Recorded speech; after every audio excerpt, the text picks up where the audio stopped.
Thank you, Mary, for those kind words. You can see why Mary was a great trial lawyer. She can take a sow's ear and turn it into a silk purse.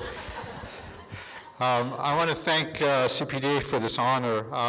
Having been a public defender for almost 40 years, it's particularly meaningful honor to receive. It's been a great source of pride for me over the years to be a public defender and to be part of this wonderful community of advocates and people. So it's really meaningful for me. I think, whatever we achieve as trial lawyers, we have to remember there's a whole body of people that we rely on. Whether we start with the legal secretaries, we have our paralegals, our social workers, and of course our investigators. I mean, no real lawyer can do a job without having a great investigator working the case, because investigators are absolutely essential to what we do. And it's certainly something that as chief public defender, and I know public defenders around the state fight for like crazy, is to have adequate investigation on their cases, because it's absolutely essential.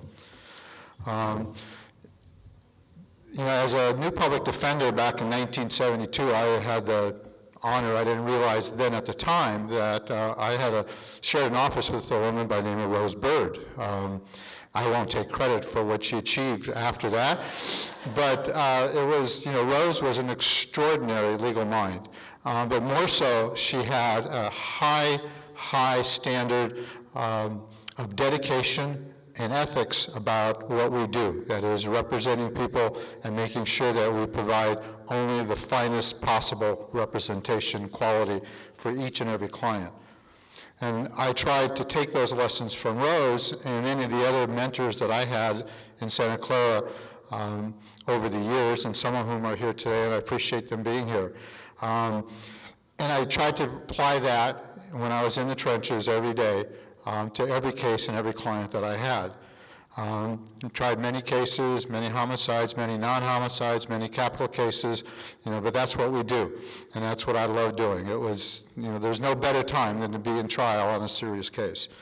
And in the last few years that I was in management, and that's with due respect to juvenile, because I've been in juvenile many times still, and I agree with what Jan says about juvenile, so that's a very important assignment. And for the few years that I was the chief public defender, one of the fights was to make sure that we had adequate resources. Because the reality is today in the economic situation, we are facing real challenges. Struggling for adequate resources, staff-wise, and money to hire experts and so forth, from our county boards of supervisors and our county execs, can be a daunting and at times risky venture, particularly for a chief public defender.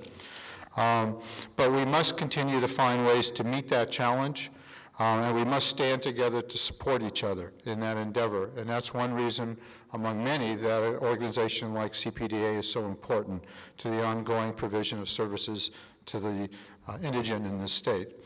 We cannot lower our standards. We cannot avoid providing the highest quality representation, and certainly our clients can't afford us to do that.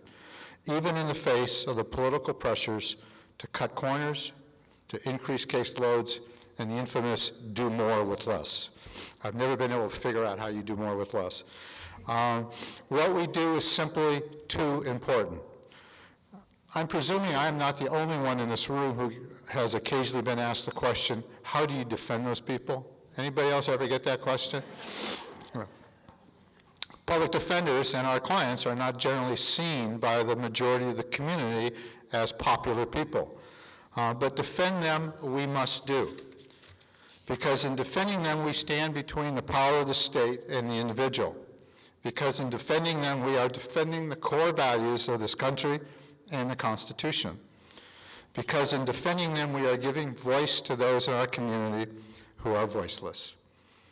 The poor, the homeless, the mentally ill, people of color. There is no higher calling in the law. Everyone here knows of the hundreds of exonerations among those sentenced to death in this country.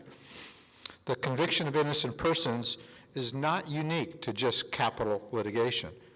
It permeates our entire criminal and juvenile justice systems. And that is why we must defend them. We must not only protect those who are innocent, but also to protect those who are not. Avoiding a third strike in a case and saving a client from a lengthy sentence, persuading a judge to place a client on probation instead of sending him to prison, being successful in turning a felony into a misdemeanor, keeping a 17-year-old kid in juvenile court instead of being prosecuted as an adult, all are equally important to our clients and their families. So I encourage you all to continue the fight. To those running public defender offices, do what you must do to ensure that you have the staff and resources to defend the clients and defend them well. And to those of you who are in the courtroom every day, continue to do what you do. Fight like hell and don't give an inch. I wish you all well in all you do, and thank you again for this honor.